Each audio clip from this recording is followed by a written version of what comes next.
नमस्कार, जय माता दी। आप सभी कैसे हो? आशा करती हूँ कि आप सभी अच्छे हैं। आज मैं आपको अष्टमी के दिन नवरात्रि के 8वीं देवी महागौरी की पूजा, विधि, कथा, उपाय, कपड़े, भोग, लाभ और माता को क्या पसंद है, सब आसान भाषा में बता रही हूँ। अगर आपको अच्छी लगे तो प्लीज़ चैनल को सब्सक्राइब कीजिएगा। अष्टमी माता महागौरी कौन थी? चलिए जानते हैं वो कौन है। माँ महागौरी माँ दुर्गा का 8वां स्वरूप है। इनका रंग सफ़ेद होता है। ये शांति, सुख और विवाह की देवी मानी जाती है। माँ महागौरी पापों को दूर करके जीवन को सुंदर बनाती है। और माता रानी का जो वाहन होता है वो बैल होता है और हाथ में माँ रखती है त्रिशूल और डमरू। और माता रानी का जो स्वरूप है वो सफ़ेद कपड़े, सात चेहरा, उज्ज्वल रूप, ये सब होता है। अष्टमी पूजा विधि क्या है वो भी मैं आपको स्टेप बाय स्टेप बताने जा रही हूँ। सुबह जल्दी उठें, स्नान करें, साफ कपड़े पहने। महिलाएं लाल या पीला पहन सकती है पूजा स्थान पर। माता रानी को चौकी सजाएं। माता की फोटो या मूर्ति, लाल कपड़ा, फूल, दीपक, धूप, रोली, चावल, नारियल, फल आदि सब कुछ लगाएं। दीपक जलाएं, घी का दीपक जलाएं, धूप लगाएं, माता का ध्यान करें, मंत्र बोले, ओम देवी महागौरियाय नमः। माता को भोग लगाएं। माँ महागौरी को पसंद है हलवा, पूरी, चना, नारियल, सफ़ेद मिठाई, खीर, फल, दूध। और कन्या पूजन करें। बहुत ज़रूरी है कन्या पूजन करना। अष्टमी के दिन कन्या पूजन करना बहुत शुभ माना जाता है। कैसे करें? 7 या 9 छोटी लड़कियों को बुलाएं। पैर धोए, तिलक लगाए, हलवा, पूरी, चना खिलाए, लाल चुन्नी या पैसे दें। माँ महागौरी कौन से कपड़े पहनती है? जैसे मैं आपको बता चुकी, मैं फिर से आपको बताना चाहूँगी। माता का जो वस्त्र होता है वो सफ़ेद होता है। सफ़ेद साड़ी होती है, चांदी के गहने, शांत और उज्ज्वल रूप। इस दिन भक्तों को भी सफ़ेद या हल्के रंग पहनना शुभ माना जाता है। माता रानी किस चीज़ से ज़्यादा प्रसन्न होती है? सच्चे दिल से पूजा। माँ दिखावा नहीं देखती, भक्ति देखती है। कन्या पूजन, कन्याओं को भोजन कराने से माता जल्दी खुश होती है। गरीबों को खाना खिलाएं। दान करने से माता प्रसन्न होती है। माता का भजन और आरती करने से आशीर्वाद मिलता है। साफ मन और घर, साफ सफाई और शांत मन बहुत जरूरी है। अष्टमी पूजा करने से क्या फायदा मिलता है? धन की कमी दूर होती है। माता महागौरी घर में सुख और समृद्धि लाती है। शादी और रिश्ते अच्छे होते हैं। अविवाहित लड़कियों के विवाह योग बनते हैं। घर में शांति आती है। लड़ाई झगड़े खत्म होते हैं। संतान सुख मिलता है। माता आशीर्वाद देती है। बुरी नज़र और दुख दूर होते हैं। नकारात्मक शक्ति खत्म होती है। अष्टमी का खास उपाय आपको क्या करना है? माता को सफ़ेद फूल चढ़ाए और बोले, माँ महागौरी मेरी मनोकामना पूरी करो। और दूसरा उपाय क्या है ये भी जानिए। हलवा, पूरी, चना बनाकर कन्याओं को खिलाएं। और तीसरा उपाय हमें क्या करना चाहिए? गरीब को दूध या मिठाई दें। और चौथा उपाय हमें क्या करना चाहिए? माता का दीपक 9 दिन तक जलाएं। अष्टमी का शुभ समय क्या है?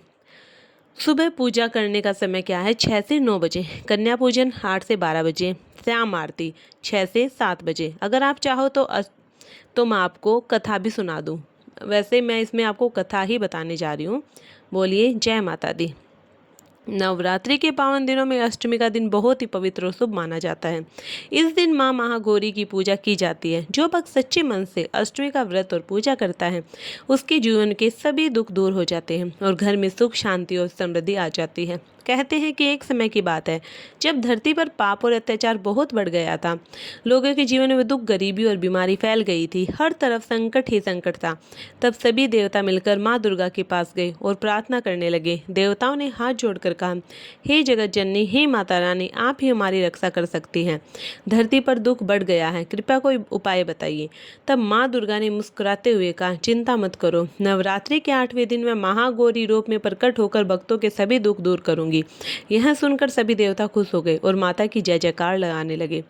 समय बीतता गया और नवरात्रि का पावन समय आया। अष्टमी के दिन माँ महागौरी सफेद वस्त्र पहनकर बैल पर सवार होकर अपने दिव्य रूप में प्रकट हुई। उनका रूप इतना सुंदर और शांत था कि जो भी देखता वह मंत्रमुग्ध हो जाता। माँ महागौरी के 4 हाथ थे। एक हाथ में त्रिशूल, दूसरे हाथ में डमरू, तीसरे हाथ में आशीर्वाद और चौथे हाथ में कमल था। उनके चेहरे पर दिव्य तेज चमक रहा था। धरती पर जब माँ महागौरी आई तो चारों तरफ प्रकाश फैल गया, अंधकार दूर हो गया और लोगों के जीवन में आशा की किरण जाग उठी। उसी समय एक गरीब ब्राह्मण अपने परिवार के साथ बहुत कष्ट में जीवन बिता रहा था। उसके घर में खाने के लिए भी कुछ नहीं था। उसकी पत्नी बीमार रहती थी और बच्चे भूखे सोते थे। एक दिन ब्राह्मण ने दुखी होकर कहा, कहा, हे माता रानी, अगर आप सच में हैं तो मेरी मदद कीजिए, मैं बहुत दुखी हूँ। उस रात ब्राह्मण को सपने में महागौरी के दर्शन हुए। माँ ने कहा, हे भक्त, चिंता मत करो, अष्टमी के दिन मेरा व्रत और पूजा करो, कन्याओं को भोजन कराओ, तुम्हारे सभी दुख दूर हो जाएंगे। सुबह उठकर ब्राह्मण ने अपनी पत्नी को सपना बताया। पत्नी ने कहा, हमें माता पर विश्वास करना चाहिए, लेकिन समस्या यह थी कि घर में कुछ भी नहीं था। फिर भी ब्राह्मण ने निश्चय किया कि वह अष्टमी का व्रत करेगा। वह गांव में गाय और लोगों से थोड़ा थोड़ा आटा और चना मांग कर लाया। उसकी पत्नी ने थोड़ा सा हलवा और पूरी बनाई। अष्टमी के दिन उन्होंने माता की पूजा की, दीपक जलाया और सच्चे मन से प्रार्थना की। फिर उन्होंने 7 छोटी कन्याओं को बुलाकर भोजन कराया। जैसे ही कन्याओं ने भोजन किया, घर में एक अद्भुत चमत्कार हुआ। जैसे ही कन्याओं ने भोजन किया, उस गरीब ब्राह्मण के घर के अद्भुत चमत्कार हुआ। घर के कोने में रखा खाली घड़ा अपने आप अनाज से भर गया। रसोई में रखा बर्तन दूध और घी से भर गया। पूरा घर सुगंध से महक उठा। ब्राह्मण और उसकी पत्नी यह देखकर हैरान रह गए।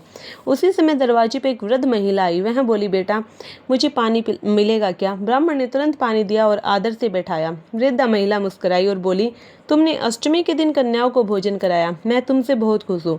इतना कहकर वह महिला अपने असली रूप में प्रकट हो गई। वह और कोई नहीं बल्कि माँ महागौरी थी। ब्राह्मण और उनकी पत्नी माता के चरणों में गिर पड़े और रोने लगे। माँ महागौरी ने आशीर्वाद देते हुए कहा, हे भक्त, जो भी अष्टमी के दिन सच्चे मन से व्रत और कन्या पूजन करता है, उसके जीवन के दुख दूर हो जाते हैं। यह कहकर माता अंतर्ध्यान हो गई। उस दिन के बाद ब्राह्मण का जीवन बदल गया। उसके घर में धन, सुख और शांति आ गई। उसकी पत्नी ठीक हो गई और बच्चे पढ़ने लगे। धीरे धीरे पूरे गाँव में यह बात फैल गई कि अष्टमी का व्रत करने से माता रानी जल्दी प्रसन्न होती है। चलिए मैं आपको दूसरी कथा सुनाने जाती हूँ। एक गांव में एक गरीब लड़की रहती थी। उसका नाम गीता था। वह रोज मंदिर जाकर माँ दुर्गा की पूजा करती थी। गीता की शादी नहीं हो रही थी। घर वाले बहुत परेशान थे। एक दिन मंदिर के पुजारी ने कहा, बेटी, अष्टमी के दिन माँ महागौरी का व्रत रखो और कन्याओं को भोजन कराओ, तुम्हारी मनोकामना पूरी होगी। गीता ने सच्चे मन से अष्टमी का व्रत रखा। उसने सफेद फूल चढ़ाए, दीपक जलाया और माता से प्रार्थना की। रात को उसे सपने में माता रानी के दर्शन हुए। माँ ने कहा, बेटी, चिंता मत करो, जल्द ही तुम्हारी शादी अच्छे घर में होगी। कुछ ही दिनों बाद एक अच्छा रिश्ता आ गया और गीता की शादी हो गई अच्छे परिवार में। वह हमेशा माता का नाम लेती और उसका जीवन खुशियों से भर गया। और माँ रानी अपने अगर आपको माँ महागौरी की यह अष्टमी स्पेशल कथा पसंद आई हो तो वीडियो को लाइक जरूर करें, और माँ रानी के सच्चे भक्त हैं तो कमेंट में लिखिए जय माता दी। ऐसे ही नवरात्रि की कथा, भजन, पूजा विधि और उपाय देखने के लिए हमारे चैनल खाटू श्याम बाबा उपाय सनातनी को सब्सक्राइब जरूर करें और बेल आइकन दबाना बिल्कुल ना भूलें, ताकि आने वाली हर नई वीडियो आप तक सबसे पहले पहुंचे। माँ महागौरी आपकी सभी मनोकामनाएं पूरी करें, आपके घर में सुख, शांति और समृद्धि लाए। आप सभी पर माता रानी की कृपा बनी रहे। बोलो सच्चे दरबार की जय। माँ महागौरी की जय। जय माता दी।